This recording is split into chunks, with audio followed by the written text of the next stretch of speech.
I was in 37C knees, mashed to a tray that had seen 1,000 elbows, when a voice up front sliced the air, "Sir, please control your son." Nobody turned ahead, but every pair of eyes slid the same direction, and under the engine's steady hush, I heard it. That thin, panicked breath revving like a tiny motor stuck in red. 3 rows of curtain and money away, a little boy was drowning in a storm nobody else could see, and before the blame game could even start, I felt my grandpa's coin warm in my pocket, like it was answering a roll call. I'm June Whitaker, 11 going on Old Soul, boots a half-size too big, ponytail tight, because rubber bands are cheaper than haircuts, and we were flying to Portland to put my Grandpa Frank's name on a plaque at Riverbend Reflection Park. He wasn't a statue man, he was a porch man, the kind who taught me to listen with my whole body and pick one quiet thing and hold it till the noise runs out of breath, you know what I mean. He carried a brass coin rubbed smooth by time stamped with a tiny compass, and when the world got loud, he'd hum a single note and just rub that coin slow circles left to right, back again. Not a prayer exactly, more like an anchor. So when the hush up front curdled into that glassy, high kind of panic, I unclicked my belt, that tiny snap like a door opening, and started the long walk from coach toward the velvet line that says, "This is not for you."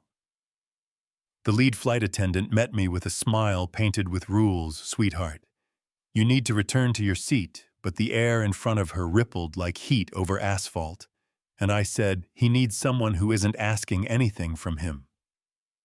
Palms open, no sudden moves, I slipped by and knelt 3 feet from the boy, like you approach a skittish colt, small and steady, making myself the least threatening thing in first class. I didn't talk to him, didn't reach. Just set Grandpa's coin in my own palm and rubbed my thumb across it. Slow circles, and I hummed a note low enough to hide inside the engine. 2 rows back, a man snorted like a cartoon. "What is this open mic night?" he said, raising a glass he wanted us to notice. Slick hair, monogram on the cuff shoes that have never touched mud. Sterling Pike, yeah, that happened. Flight attendant, clear the aisle. The dad in the graphite suit turned his head without turning his body and said, "Be quiet." Not loud, not threatening, just a sentence that knew its own weight. And for a beat, the cabin remembered it had a spine. The lead, Dana, her badge said, hovered with regulations in her eyes and mercy in her shoulders. "Miss, this isn't allowed," she whispered, and I whispered back. "Then write me up after he's drowning now." She looked at the boy, then at me, then at the row of faces hunting for someone to blame, and she made a captain-level decision without a headset. For now, we measure what works. The boy's feet stopped thumping. One small win. I kept the hum steady. He peeked quick like a rabbit testing the air, then locked on my thumb breath still fast, but not falling. The dad slid into a crouch like his bones remembered their job. "I'm Cole. This is my son Theo. We've tried." Everything, the last word cracking like thin ice. My grandpa had a loud world after the war. I told him he taught me one quiet thing, keeps you from getting washed away. Cole swallowed, eyes glassy like someone finally handed him instructions in his language.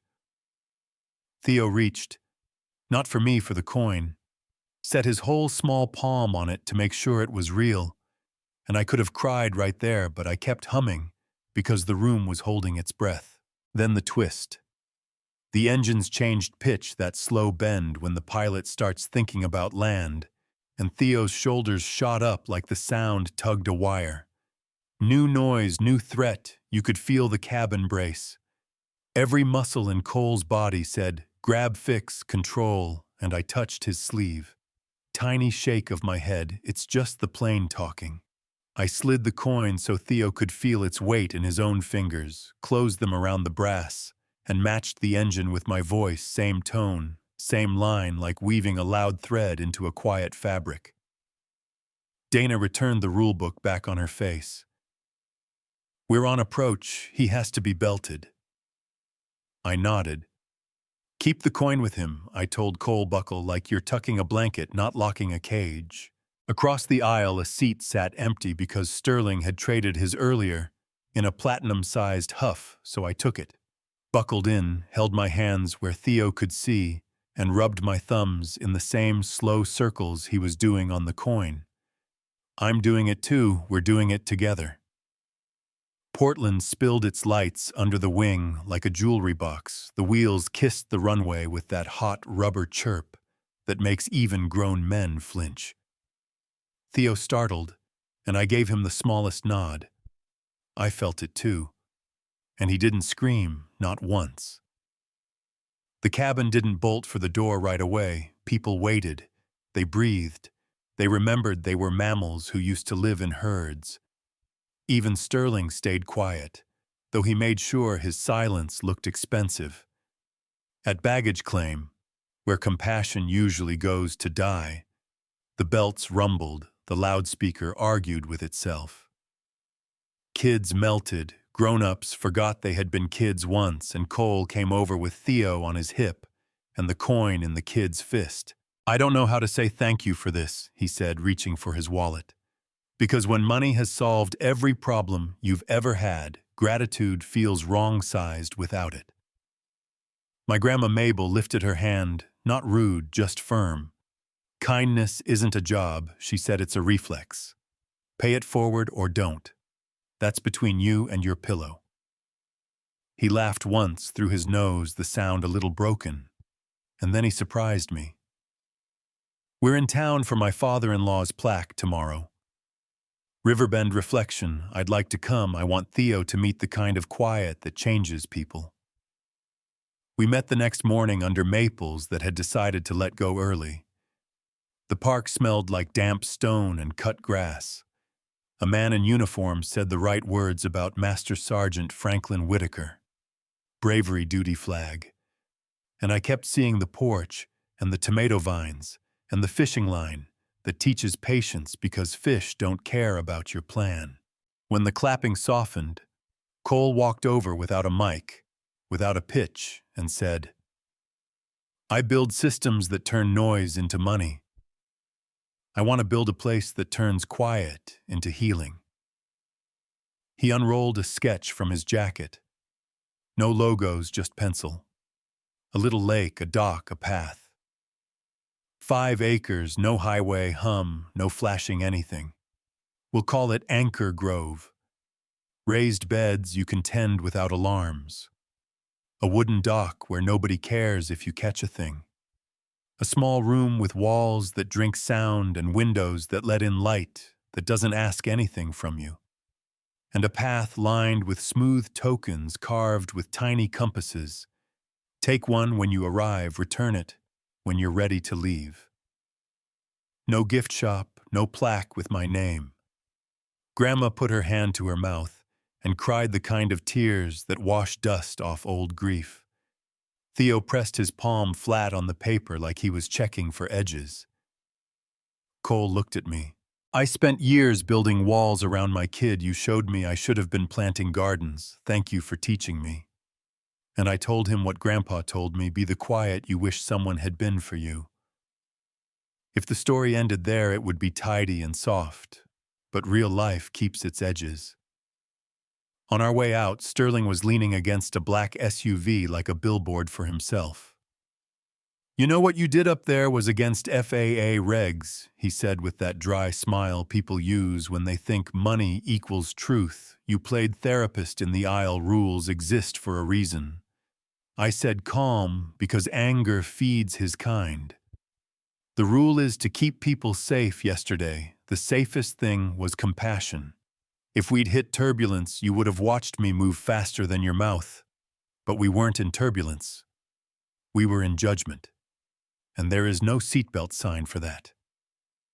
He huffed something about lawsuits and stalked off like a storm that couldn't find a hill. Cole watched him go and asked, Did I do the right thing, asking Dana to let you stay? And I told him the truth. Right and wrong don't always travel under the same flight number. Sometimes they meet in row 2 and shake hands because a child is learning how to breathe. Anchor Grove opened without a ribbon. Just a hand-painted board and a coffee urn that said, "Pour your own." Kids came who had never made it through a grocery store. Without tears, veterans came who'd been buying headphones like life preservers. Parents came who lived one apology ahead of their day. Theo came with his compass token and watched a dragonfly take forever to make up its mind.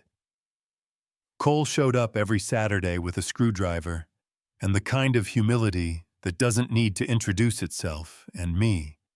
I kept the hum, kept the coin when I needed it, kept walking down aisles that weren't built for me. Sometimes the quiet won, sometimes it didn't. That's life, and that's why you plant more gardens.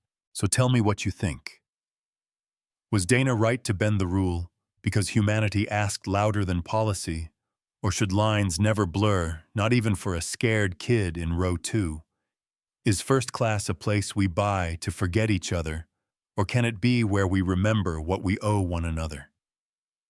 If you've seen someone judged the way Theo was judged, on a plane, in a store, at school pickup, did you step in or stay quiet?